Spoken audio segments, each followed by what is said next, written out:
those who have come from far and wide, devotees, brothers, sisters. It is a very auspicious moment. Today is the holy day of our Dera's Satsang. It is the month of April. This is the same. It is a very special time when Swamiji Maharaj, about 50 years ago today, Namdan, initiation of the name, he came among countless people like you and me and distributed it. What is the name? What is the main thing? How to live life? This is what he came and taught us. Maharaj Ji used to say, whether we believe it or not, among the greatest gifts of the world in God's greatest mercy and grace, this is the highest gift, that we realize it while we are still alive. Of our life, is there any other purpose?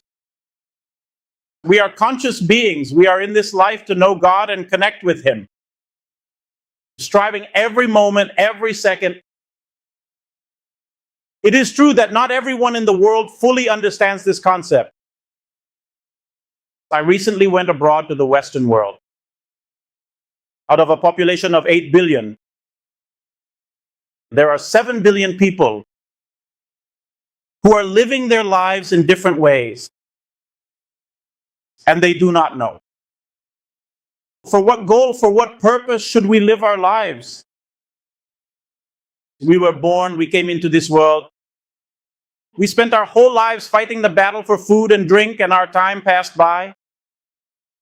Whatever we earned, we left it all behind here, left our bodies and departed. Most people in the world are caught up in the cycle of being born, eating, drinking, and dying. The world is engrossed, running in a race. Kabir Sahib has said something very beautiful. He says, the whole world is happy, eating and sleeping. The servant Kabir is unhappy, awake and weeping. The world, considering this as happiness, is sleeping in peace, spending their whole life on food, drink, honor, prestige, and wealth. They are wasting their entire life trying to accumulate worldly possessions. Kabir Sahib says, seeing them, and because they lack the realization of the truth, why did they come into this life? Because they do not realize this. He says, Kabir, the servant, is sorrowful. Saints and great souls find no peace in the world. They remain sorrowful. Why does it remain sorrowful?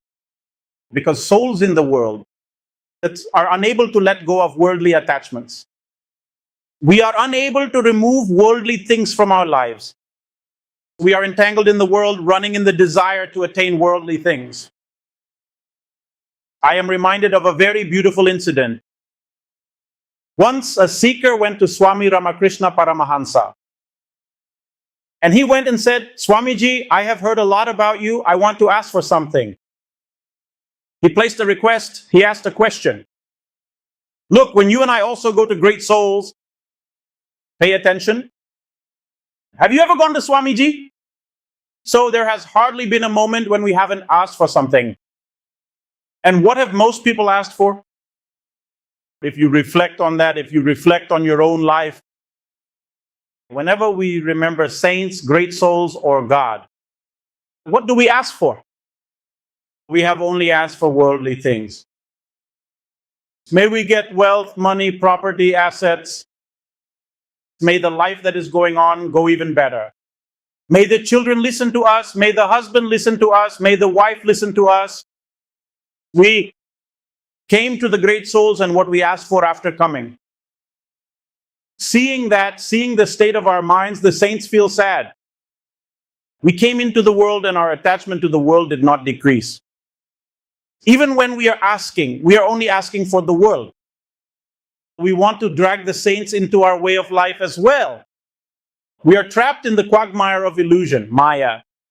And we say every day, Guruji, give us the world, give us the world. Kabir Sahib says, Dukhiya das Kabir hai, jage aur roye. Kabir is a sad servant. He stays awake and cries.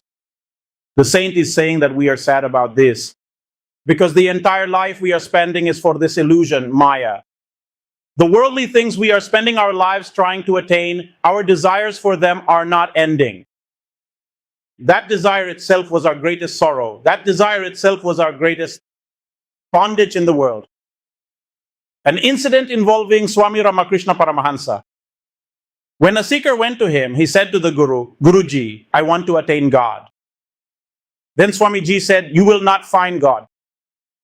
When he said this, the seeker was a devotee and a question arose in his mind, I haven't asked for any worldly thing. What I asked for was spiritual.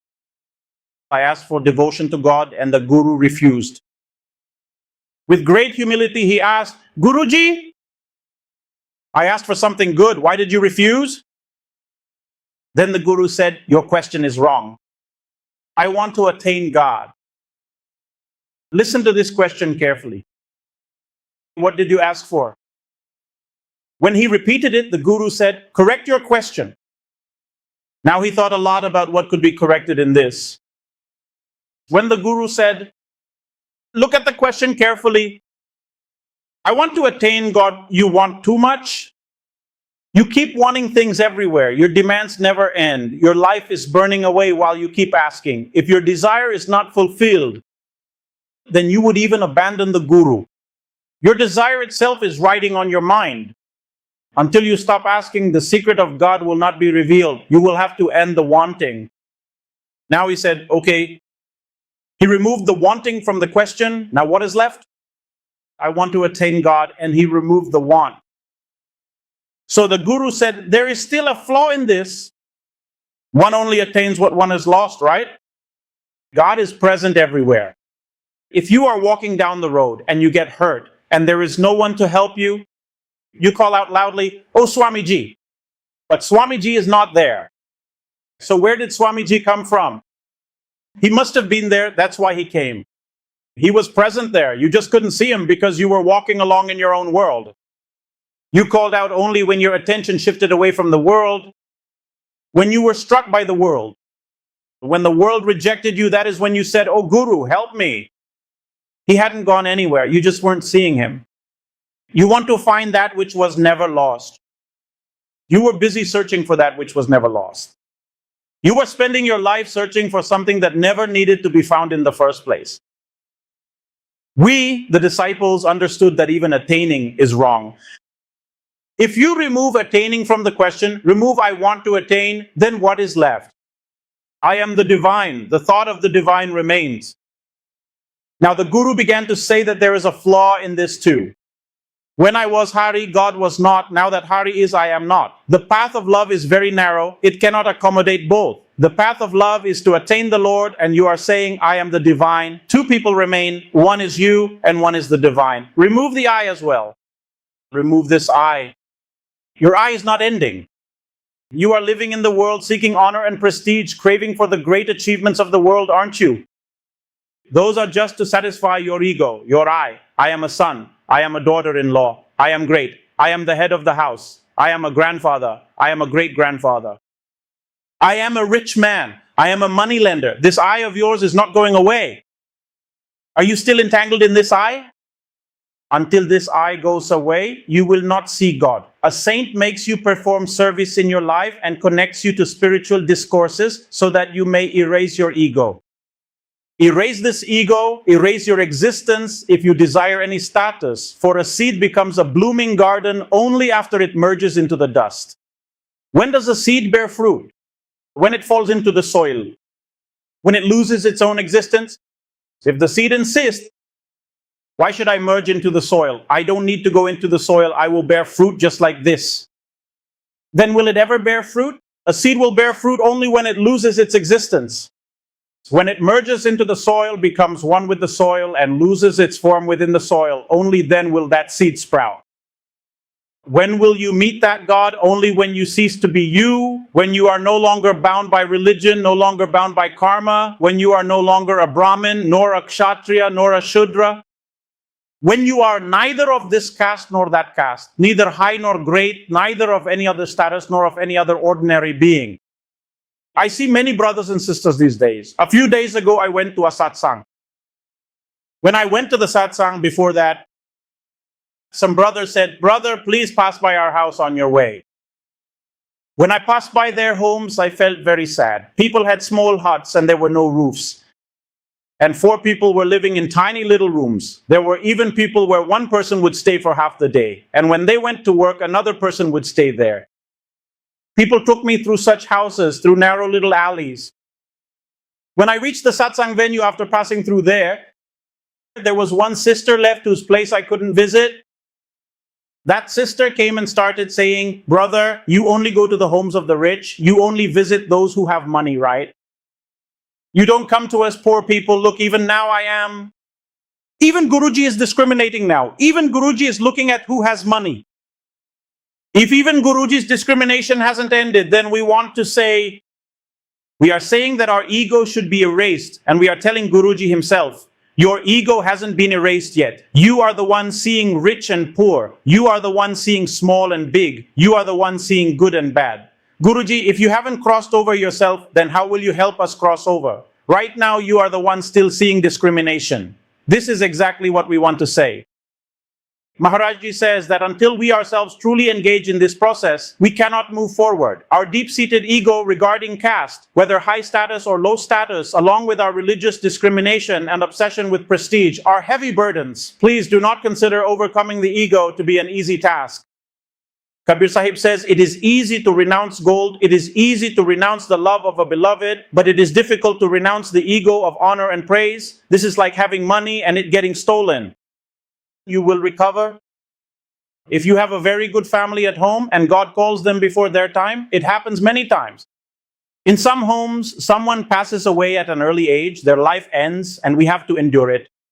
Sometimes the man of the house passes away, sometimes the woman passes away. We have to endure it before the will of God, that even if the house is ruined, a person still recovers. It is said it is easy to renounce gold, it is easy to renounce the love of a beloved, but it is difficult to renounce the ego of honor, praise, and jealousy.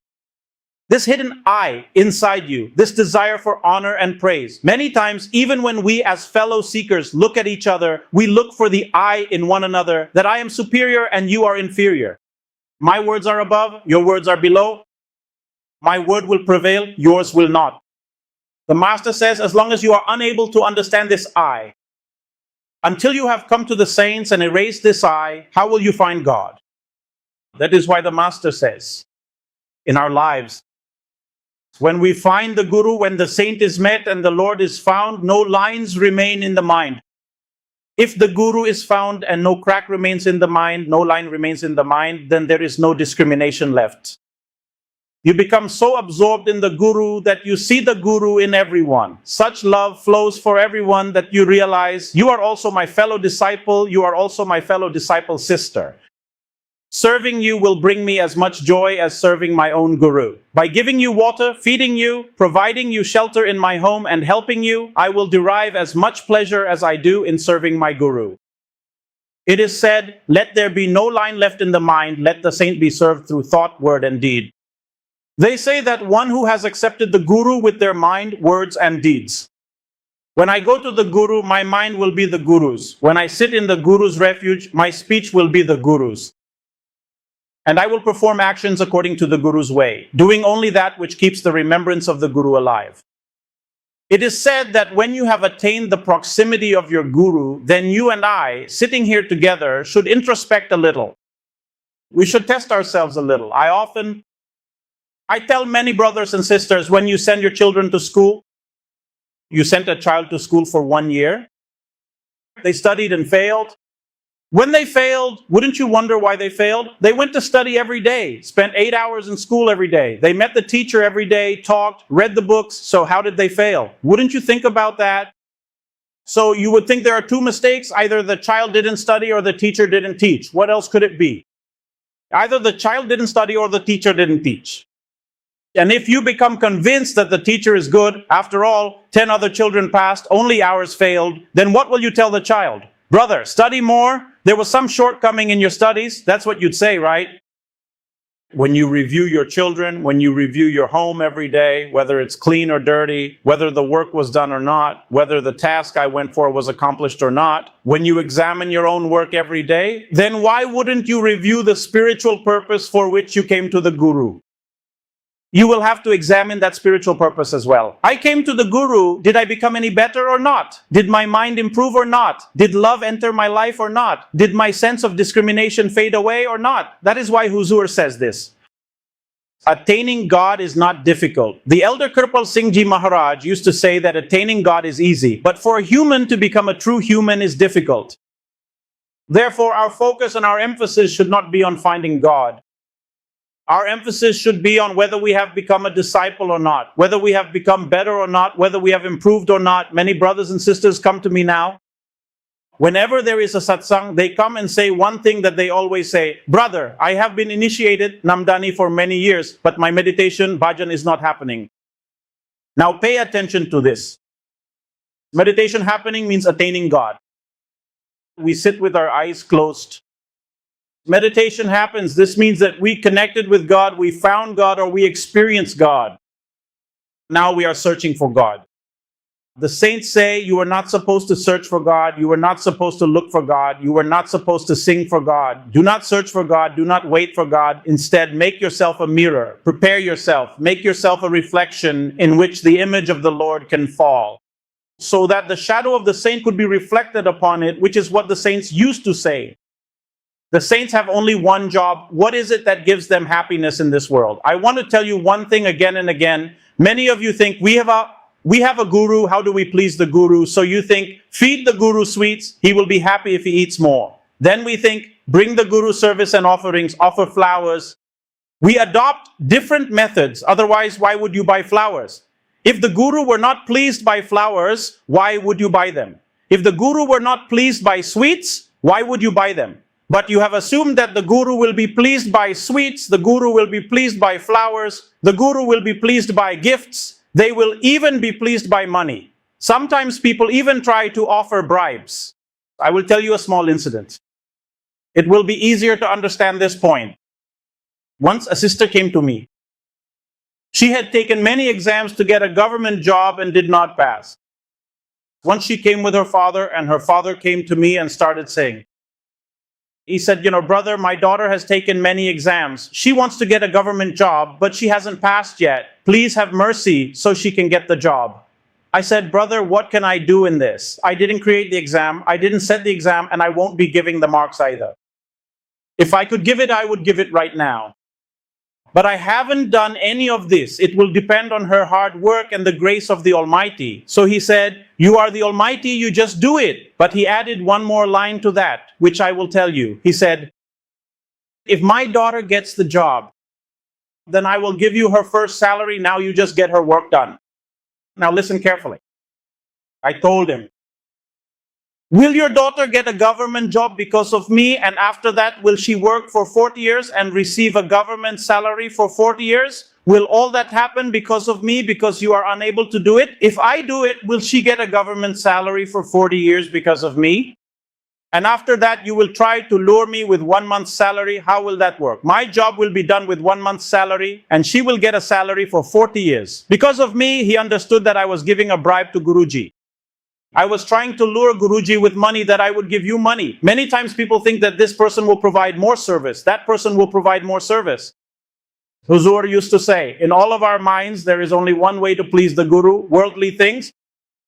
But the saint wants to tell you very clearly, you can please the Guru. Kabir Sahib is saying that the sorrow in my heart is that you are not becoming aware. I am trying to wake you up and you are not waking up. I am saying again and again that time is slipping through your fingers. Life will pass by just like this.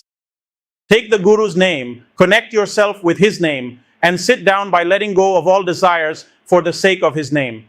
When you sit for meditation, bhajan, do not sit to ask for anything. When you sit for meditation, do not sit to see anything. Do not say, my meditation should be successful today. I have been doing it for 20 years. It should happen today. Do not do any of this. What should you do? Just sit with your eyes closed in a state of surrender. Say, "Oh Guru, I have sat at the threshold of your door." Remain at the door, endure the pushes and shoves. The day the master looks at you, you won't have to stand at the door anymore. Have a little patience and sit every day with such love, saying, "Guruji, I have become yours. These next 10 minutes are yours. I have given you the next 10 minutes, the next half hour, or an hour. It is all yours. I will only give to you. I will only remember you. I will only remain in your meditation. I want nothing else."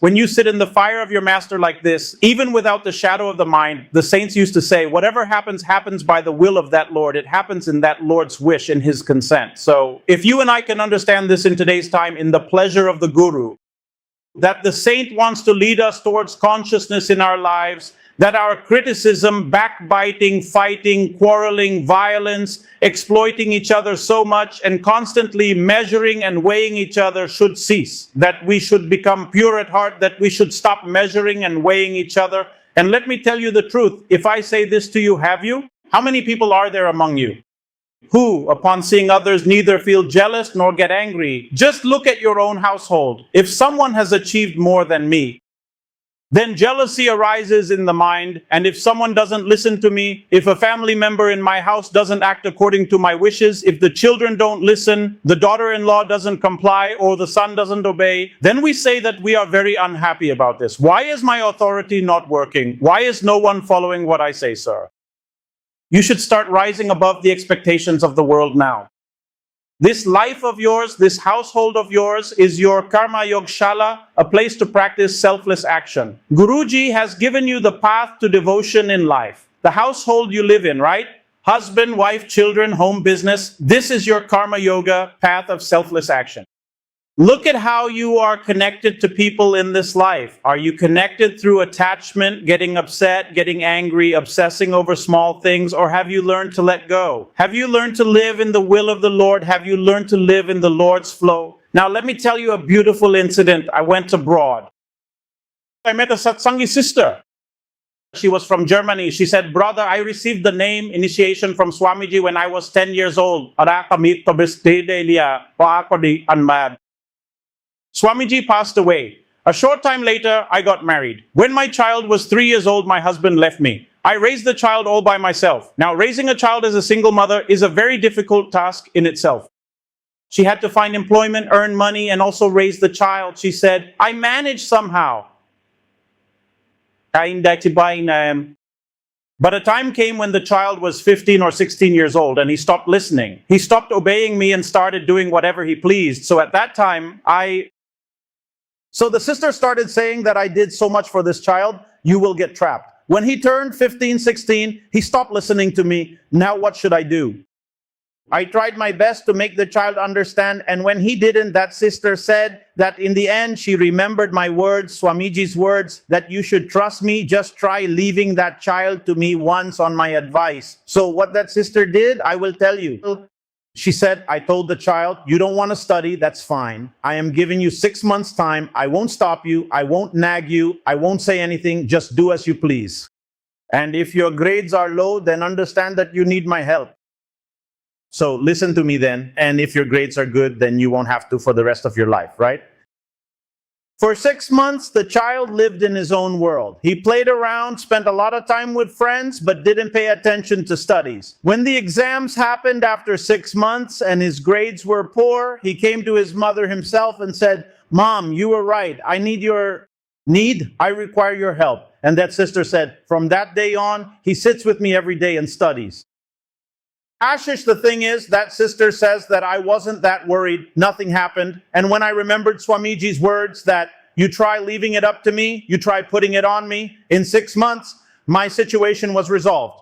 In 6 months, my child started listening to me. Maharaj Ji used to say that when you live your life, your social life, by leaving it up to the Guru, when you don't try to be the master of your own world, don't try to be the Lord of the world, and don't try to fix things yourself by forcing fights, quarrels, fear, opposition, and unnecessarily getting entangled with people in the world, then that Lord accomplishes your task. Then that Lord helps you in your work. So we In today's time, in this terrible Kali Yuga, we need to understand this. The Guru wants to explain to us that once we have come under the Guru's refuge, we must accept the Guru with our mind, words, and actions as if he has come into our lives in the form of God. He is teaching us how to live life. He is teaching us how to change our lives. He is teaching us how to slowly bring our lives back onto the right track. But you will have to start doing this as soon as possible. So you and I are very fortunate. We got the privilege of sitting at the feet of Swamiji. We received the Nam initiation mantra from him. After receiving the Nam, we learned this. We should not carry the burden of the world ourselves, nor should we try to become the masters of the world. We should not try to carry the bundle of worldly deeds on our own shoulders with our own strength. We have made a rule to live our lives relying on God, relying on our Guru, and to spend each day happily and joyfully in His remembrance according to His will. So there is a great need for this today. In winning, I see brothers and sisters. They really need to surrender their minds, their worries, and every complication occurring in their daily lives at the feet of the Guru. We need to start saying to the Master, Swamiji, I will live just as you keep me. I will walk just as you lead my life forward. Whatever you want to make of me in life, I will be content with that. So, you and I are very fortunate. The Guru has given us the opportunity to connect with consciousness while still alive. He has given us the opportunity to conquer death while still alive. He has given us the opportunity to become liberated while still alive. But for that, you need to dedicate your life, your daily routine, and a little bit of time from your everyday life. You will have to make a small rule to live according to the Guru's will. You will have to surrender a little bit of your life to the Guru, and you must start one small thing right now. If you do Bhajan Simran, if you sit for meditation, then make a small rule that when you sit for meditation, making meditation happen is not your job. You shouldn't have to use your strength to make meditation happen. Sit with your eyes closed, not with the intention that I must achieve meditation. Sit with the intention that today I can surrender myself at the Guru's feet, dedicate some time to the Guru, become his, and this practice should be a daily part of your life. So you and I are very fortunate. We have received such a beautiful time.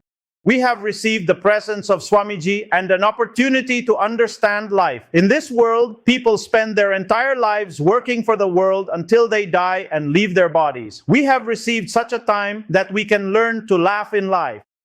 Kabir Sahib has said, Kabir, when we were born, the world laughed and we cried. Do such deeds that when we leave, we laugh and the world cries. Learn such a way that you learn to laugh, learn to smile, even if people in the world cause you pain. Now you smile. Even if people abuse you, you should rejoice. Even if people find faults in you, you should laugh out loud. You will have to learn this. Just a little while ago, a sister came here and started saying, Brother, people tell big lies about me. They say very wrong things about me. It's all a lie. I said, when you know it's all a lie, then why are you worried? If it were true, then there would be a reason to worry. If people are saying you are a thief and you are actually a thief, then that is a matter of concern. If someone else says you are a thief and you have never stolen in your entire life, then what is there to worry about? What is there to be troubled about? You should be laughing now, but you are crying because you have less faith in yourself and more faith in people's lies. People lied. You said, this lie must be the truth. What I know is not the truth. I will not live by it. I will live by the lie that the other person is telling, so Swami is teaching a lot. Learn to live in truth. Keep company with truth. Stay with truth. Untruth is what you know. Live by it. If people criticize you and you know you are not wrong, then laugh. If people abuse you and you know you haven't done anything like that, learn to smile. People may criticize you, but there should be a smile on your face. This is one of the greatest victories in the world. And let me tell you something very happy. If someone abuses you, just imagine any person who abuses you every day, let them abuse you daily, and just try smiling in front of them once. He will feel more ashamed at that moment than he ever has before. The more he abuses, the more you should laugh. Now he will think, what just happened? I am hurling abuses, but what does the person in front of me understand? Does he not perceive my abuse as abuse? Does he not see my criticism as criticism? He is laughing. Try doing this. Maharaj used to say this once. The day you learn to laugh in the face of criticism, trouble, slander, and gossip, the world will no longer have power over you. People won't be able to make you unhappy. No one will be able to cause you pain, and the world will become insignificant to you. Even if someone wants to, they won't be able to cause you pain. This is the path Swamiji wants to give you, so just adopt this path. Implement the Guru's words in your life. If people speak ill, don't take it to heart. If people abuse you, learn to smile. If we shape our lives like this, then You're on such a beautiful path, but you will have to do it.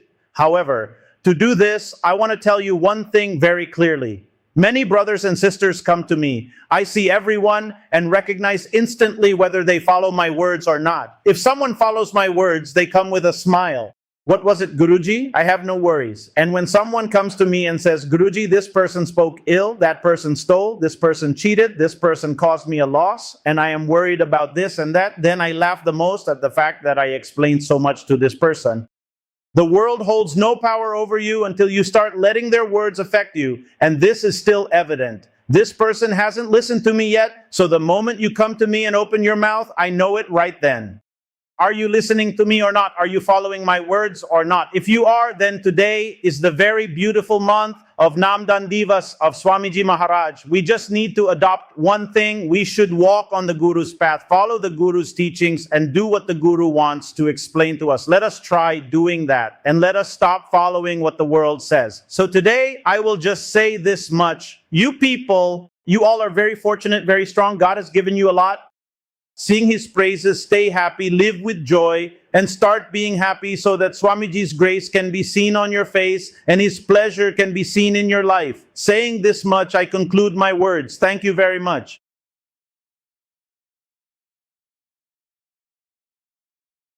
Let me tell you one or two more things. It will take 2 more minutes. After that, today's program will conclude. This month is, of course, the month of Namdan initiation for our Swamiji Maharaj. Along with this month is also the month for starting the new arrangements for our satsang and all our Sewadar volunteer brothers and sisters.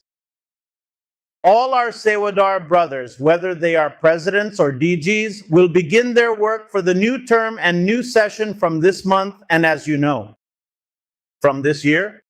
In this mission of our Swamiji Maharaj, all the presidents are to be given more authority. The president is the person, whether a brother or a sister, who takes responsibility for satsang in at least 10 villages in their respective areas. They should go and share Swamiji's message and convey Swamiji's teachings to every person with great love and affection in the satsang. And if they take charge of the work in 10 villages to connect the 117 sangats with the Guru's message, then our presidents have been working with full dedication this year. Wherever these areas are, wherever the Satsangi brothers and sisters live, wherever the president goes, it is very important for them to organize satsangs that they should connect with and start following whatever instructions we have for the new year regarding satsang and service work. All the DG, Director General Officers, are involved in winning. Starting this year, they are being given service tasks in different areas outside of their own region as well. Offer them. If you live in Bahari and are the DG of Bahari, then that DG will not just look after Bahari. We are sending them to 5 other districts saying, hey, do this. You go to Moradabad, you go to Delhi, you go to Lucknow, go there and conduct satsang and see how people do things there. Let me tell you a small thing. Last month, we sent a DG who was from Pilibhet, and he went to Badan. When he went to Badan, he observed a very serious issue that he reported to us, which hadn't been discovered for 40 years. He noticed this when he went there. So when he went there to conduct the satsang, the brothers and sisters of the satsang there said, brother, you have come from so far away, there was no need for you to come. We have Babuji satsang once. 1 satsang a month happens here. That is enough. Now, when they said this, the person we had sent to the satsang came back. He told us about it. He said, brother, they are saying in Budaun that 1 satsang a month is enough. I said, wherever Swamiji Maharaj expanded the satsang over the last 40 to 50 years, if they had held only 1 satsang a month and left the remaining 29 days, then no person could have connected with Santmat, spirituality, or the Guru's love. You will spend 29 days, and even on the 30th day, you will spend 23 hours dealing with the world, and And you think you can nurture spirituality by doing just 1 hour of satsang? That is not possible. Satsang is just as necessary as the movement of the world. So he said, brother, they are happy with doing satsang for 1 day. They only do 1 satsang a month. I said, we have to make them understand that where there will be satsang among every person, where there will be satsang in every home, where there is meditation in every home, the Guru's message will spread further. He grasped this point because when he went there, our DG sir is now visiting different areas and observing all these things. He is engaged in great services. So from this year, the president also has to work with great dedication, and the DG sir also has to work with great dedication to clear up any misconceptions in the minds of the Sangat regarding service, satsang, and the Guru's teachings. They must work to rectify all of that.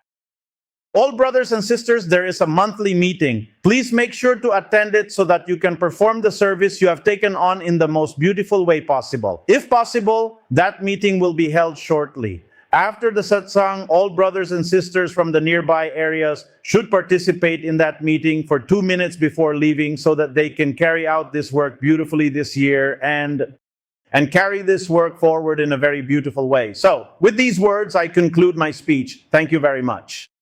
There will be a prayer. And after that, today's program will continue. Brother will lead the prayer, and then the rest of the program will proceed.